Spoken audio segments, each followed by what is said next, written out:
Jonnakuti బాబాజీరావు, Chintalapudi TDP incharge కర్రా Rajarao, Denduluru Congress incharge Kotaru Ramachandra Rao, మాజీ MLC Koduri Sivaramakrishna, మాజీ municipal chairperson పోలిపర్తి Satyavathi, మాజీ municipal vice chairperson Bobba Subbarao, వీరితో పాటు కాంగ్రెస్ టీడీపీలకు చెందిన పలువురు ముఖ్య నేతలు వైఎస్ఆర్సీపీలో చేరారు.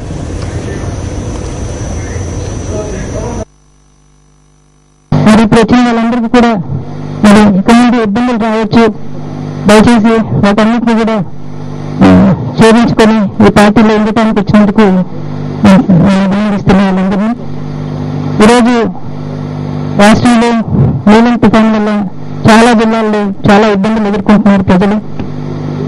మేమందరం కూడా ఆ జిల్లాల్లో అంతా కూడా వచ్చిన నాయకులందరూ కూడా, చిన్న నాయకులు పెద్ద నాయకులు అందరూ కూడా పార్టీ కార్డు అంతా కూడా ప్రజల మధ్యలో ఉండి ప్రజల సమస్యలన్నింటినీ పట్టించుకోవాలని, వారికి చేదోడు వాడేదిగా ఉండి సహాయ సహకారాలు అందించాలని కోరుతున్నాను. ఇవాళ మేము కూడా రేపు పొద్దున్న విజయవాడకి వెళ్ళి గోదావరి జిల్లాలకు వైజాగ్ ప్రాంతానికి వెళ్ళాలని అనుకుంటున్నాం. ఇవాళ రేపు పొద్దున అనుకున్నాము.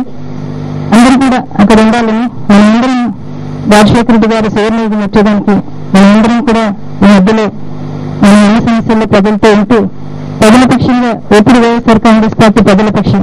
రాజశేఖర రెడ్డి గారు ఎప్పుడు ప్రజల మధ్యలో ఉండేవారు, జగన్ బాబు గారు ఎప్పుడు ప్రజల మధ్యలో ఉండేవారు. ఆయన తీసుకెళ్లి అక్కడ పెట్టారు.